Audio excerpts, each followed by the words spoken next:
the night holds its breath. Somewhere beyond the walls of sleep, a man stands alone beneath the torn sky. The desert wind moves like a whisper through the stones, the same wilderness where Israel once fell, and where Christ stood unmoved. Lust prowls there, not as a lover, but as a leech.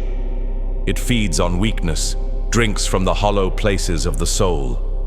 It is the serpent reborn in the glow of the screen, the idol built in the privacy of thought. And every glance surrendered, every fantasy fed, is a covenant signed in secret, a silent surrender of dominion. Yet the Lord still walks through the garden, calling as he did to Adam, "Where are you?" Not because he does not know, but because humanity has forgotten. Forgotten that it was forged to reign, not to be ruled by appetite.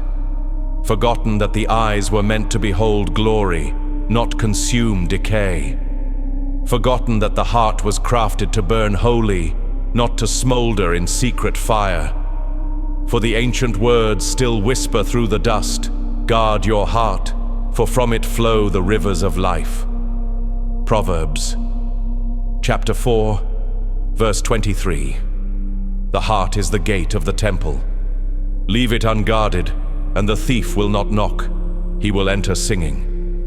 He will call hunger by a sweeter name, dress chains as comfort, and whisper that surrender is freedom.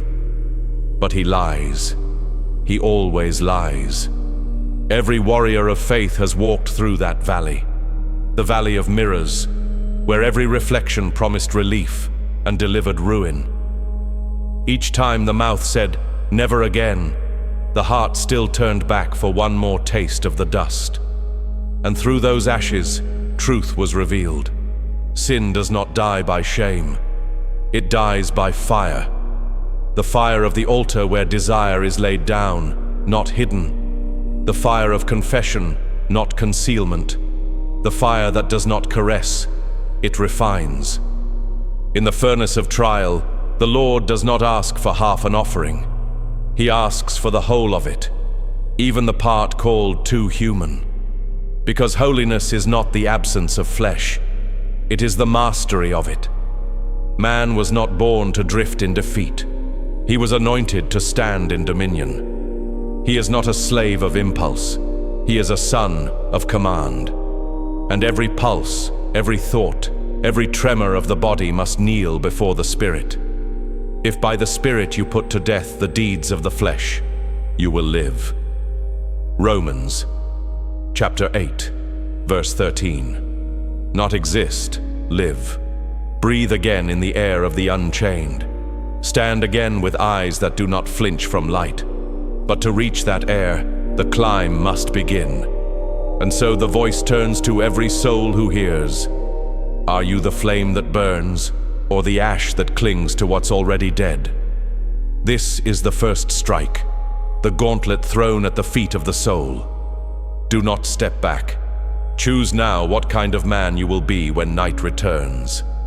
The demon of lust does not fear words. It fears silence when excuses end. It trembles when man stops calling sin struggle and names it what it is, rebellion. When he stops praying for comfort and starts praying for cleansing. The demon has no weapon against a heart that kneels before God without disguise, because the kneeling man rises different. Look again to the Garden of Gethsemane. There, under the weight of obedience, even the sun trembled, but he did not turn away. He crushed his will as the olive was crushed for oil, and the fragrance filled the darkness. This is how victory is born, not by strength, but by surrender to a greater command. Even David, the king after God's own heart, once forgot the war within him. He conquered nations, yet could not conquer his own longing. And when his gaze lingered too long upon the forbidden, his crown trembled. Until the prophet came with fire in his voice and said, "Thou art the man." And David broke, but in his breaking, he was rebuilt. Create in me a clean heart, O God, and renew a right spirit within me. Psalm, chapter 51, Verse 10. So the man stands in the wilderness of his own choosing. The sand burns beneath his feet. He lifts his eyes to the mount that smokes with judgment and mercy alike. The Lord still calls. He still forgives. But he will not share the heart with idols. He was not made to kneel before pleasure. He was made to walk in the cool of the day beside his Creator. So rise, not tomorrow, now. For the serpent waits at the door, and only those armed with the word will endure the hour of temptation. The path narrows as the night deepens. There is no sound now but the whisper of his breath. The world sleeps, but he, the watchman of his own soul, remains awake upon the wall. Below, the city burns with unholy fire. Its lights shimmer like false stars, each window a promise, each promise a snare. And the demon walks those streets unseen, clothed not in shadow, but in beauty. He waits not at the gate, but within the thought, until the heart bows and calls him master. This is the hour of testing, when prayer tastes like dust and the heavens seem brass. Here, the refiner's fire begins its holy work. It does not destroy, it exposes. The furnace of temptation reveals what the armor only hid, and the same heat that melts wax hardens clay. What will it make of him? When you walk through the fire, you shall not be burned. The flame shall not consume you. Isaiah, chapter 43, verse 2. It is not comfort that saves a man. It is endurance. It is not relief that purifies the soul. It is resistance. The flame tests every claim of faith, every whisper of loyalty. What survives the furnace is no longer fragile. It becomes sacred steel. The heart cries for deliverance, but the spirit calls for death. Death to the appetite that demands the throne. For until the flesh is crucified, the soul remains hostage. And lust, more than any other adversary, disguises slavery as freedom. It does not come with chains, it comes with choice. It says, "You deserve this." It paints rebellion in the colors of self-expression. It tells the weary that hunger is honesty, that desire is truth. But truth without obedience is still rebellion in disguise. And when strength fails, when vows feel hollow, there stands the memory of the garden. Gethsemane was not silence, it was struggle.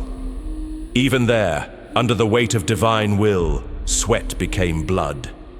That was not weakness, it was war.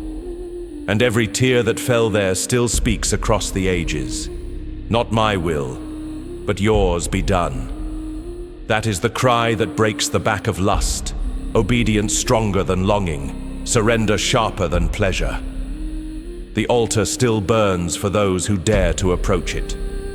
Let the offering be complete, not just the act, but the thought, the fantasy, the secret hunger that hides beneath the tongue. Lay it all upon the fire, for every offering withheld becomes an idol enthroned, and the smoke of compromise will choke the prayer before it reaches heaven. Blessed are the pure in heart, for they shall see God. Matthew, chapter 5, verse 8. The vision of God is not given to the clever, nor to the strong, but to the clean. Purity is not naivety. It is mastery of the eyes, command of the pulse, dominion over the invisible. It is the strength to look upon temptation and remain unmoved, to walk through Babylon without tasting its wine. Be still. What does he still carry beneath the armor he polishes for others to see? What wound festers under the plate that glimmers in public? He must strip it bare before the Lord. He is not safer because he serves. He is safer because he surrenders. The refiner's fire is mercy in disguise. It burns so that nothing false may remain. The hand that holds the flame is not cruel. It is the hand of the potter reshaping broken clay. And though the vessel screams as it spins upon the wheel, it is being remade for glory. For what man breaks in sin, God rebuilds in silence. Every fall becomes the forge of new obedience if he rises from the ashes with a sword instead of shame. The watchman knows this, that the night will not last forever. The dawn belongs to those who refuse to flee the furnace. And when the first light touches the ruins, those who endured will stand unburned, scarred, yes, but stainless. Their eyes will no longer hunger for the forbidden. Their hands will no longer tremble for the touch of the lie. Because in the furnace, they learned the secret. The fire that once tormented them was the same fire that set them free. And when they rise from that heat, trembling but whole, the world will see not victims of temptation, but vessels of transformation. They will no longer fear the flame. They will carry it. They will become it. There is a war that no eye can see. It rages not in nations or kingdoms, but in the secret chambers of the heart. This is where lust builds its fortress, brick by brick, thought by thought. It waits in silence, cloaked in familiarity, until the day it calls a man by name. And by the time he answers, the walls are already built around him. Every soul must face this battlefield. The mind becomes the field, the eyes the gates, the heart the throne to be conquered. The body does not command the spirit, it mirrors it. When the soul kneels, the body obeys its fall. When the soul stands, the body follows its command. There are nights when the spirit whispers, "I am tired of fighting," and the flesh answers, "Then rest in me." But rest offered by sin is not rest. It is sedation. It dulls the conscience, silences the voice of conviction, and blinds the eyes to glory. Soon the warrior wakes in chains, wondering when his armor turned to rust. He does not wrestle against flesh and blood, not even his own. He wrestles against spirits that speak his language, voices that mimic his need, until he cannot tell hunger from holiness. They twist the words he once prayed and use them to bind him. They whisper that grace means indulgence, that mercy means permission. But mercy that does not transform is not mercy. It is mockery. Every temptation is a counterfeit calling. It asks for worship without a cross, pleasure without purpose, desire without direction. It promises Eden but hides the serpent behind the tree. The same lie that whispered to Eve now coils itself around the hearts of men, promising freedom and delivering chains. But the true warrior knows, surrender to God is the beginning of dominion. Only when he kneels before the holy can he rise above the unholy. The flesh wars against the spirit, and the spirit against the flesh. Galatians chapter 5, verse 17. Two kingdoms cannot share one throne. The spirit will not coexist with compromise. The temple of the body is not neutral ground. Either the altar burns with worship, or it smolders with idolatry. Every day the sword must be raised anew, not against the world, but against the self that hungers to return to dust. Though it bleeds him to fight that war, the blood that flows there is cleansing. It is the inner crucifixion that sanctifies the outer man. He does not fight for victory, he fights from it. The cross already broke the chains. Now he must break the habits that mimic them. The word is his weapon. He must read it until it reads him. Speak it until the darkness flees. Wield it until even his thoughts begin to kneel. The word of God is a two-edged sword, piercing even to the division of soul and spirit. Hebrews chapter 4, verse 12. It is no gentle instrument. It cuts deep. It divides excuses from obedience, separates impulse from intention, and leaves the truth naked before God. And in that nakedness, man is not shamed. He is remade. There is no deliverance without death. the death of the self that craves applause more than purity. If lust is the disease, then pride is the fever that hides it. Kill the pride, and the plague begins to die. For sin grows in secrecy, but shrivels in light. Confession burns like acid to the tongue of darkness. Demons cannot digest honesty, it poisons them. Those who live by the Spirit put to death the deeds of the flesh and live. Romans, chapter 8, verse 13. This is no metaphor, it is commandment. Life and death are still spoken by the same voice. And when that voice calls a man to kill what kills him, obedience is survival.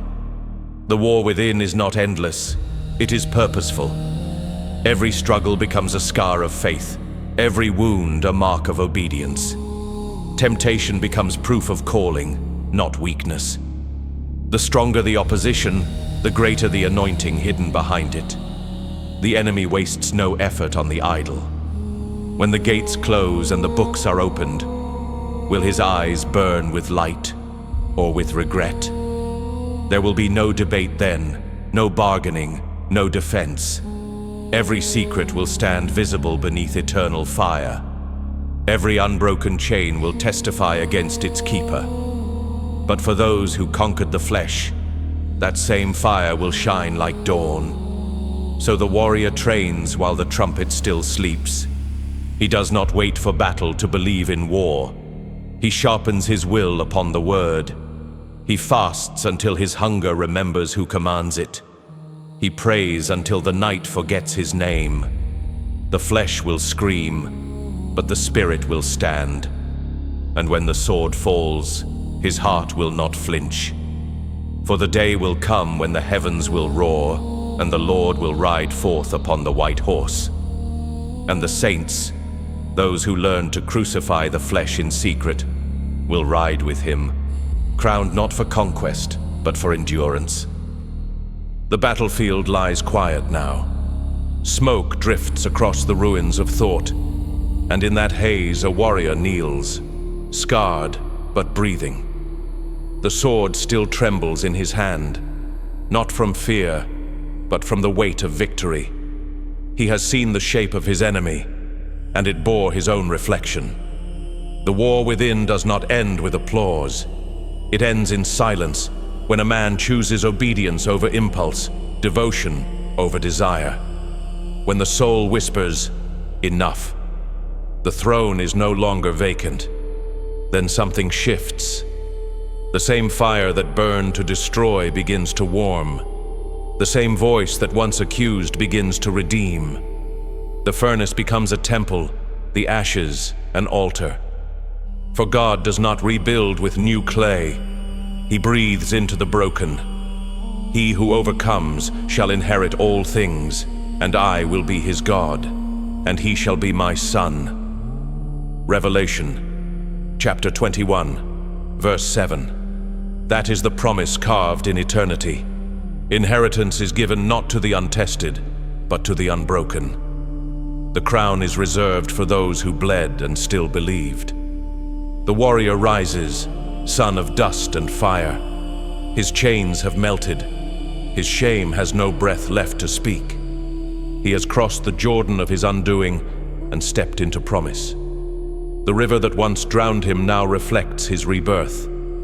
Its waters run clear, carrying the memory of confession and the scent of grace. The valley of dry bones begins to move. Tendons of purpose bind them again. Breath from heaven fills hollow ribs. This is resurrection, not of flesh, but of will.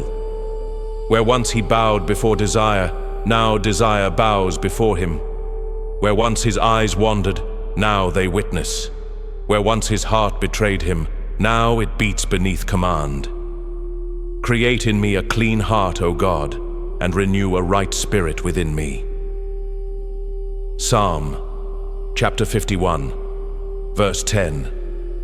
The prayer of David becomes the anthem of the redeemed.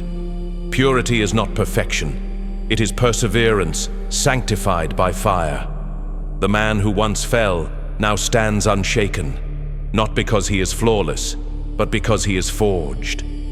The old hunger still whispers from the shadows, but he knows its voice and answers it with silence. Victory is not the absence of temptation. It is the mastery of response. The storm may return, but he has learned to walk on its waves. He walks now as a living altar. Every glance withheld is worship. Every refusal is victory. Every scar becomes a psalm. The Spirit whispers, not as thunder, but as wind.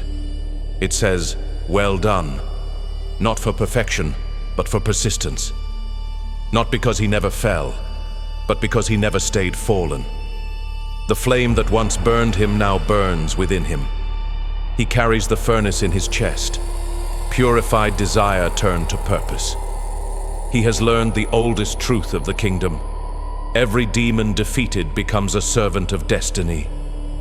So he stands. He stands as the refiner's flame still glows behind his ribs. He stands as the watchman on the wall, eyes fixed upon dawn. He stands as the faithful servant, armor gleaming not from polish, but from endurance.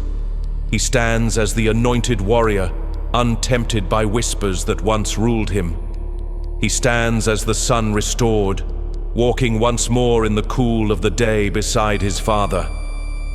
This is his oath. He will not return to the pit that taught him to pray. He will not bow to the idol that once bore his name. He will not trade eternal crown for momentary comfort. He will not forget the voice that called him out of the furnace and named him free. He lifts his head. The heavens are opening. The trumpet sleeps, but not for long. And when it sounds, he will be found standing, pure, unashamed, aflame. For the Lamb who was slain walks among the lampstands, and the time of testing is almost done. He has conquered not the world, but himself, and that is the first dominion. He guards the gate. He keeps the fire. And when another soul trembles before the same demon, he will not speak as judge, but as witness. He will tell them what the fire taught him, that holiness is not the absence of desire, but the mastery of it. That love is not indulgence, but command. That purity is not weakness, but war. That obedience is the truest freedom. The battle will return, it always does. But now he knows who commands the dawn, and when the darkness gathers again, he will not beg for deliverance. He will draw his sword, and the demon will remember his name and tremble.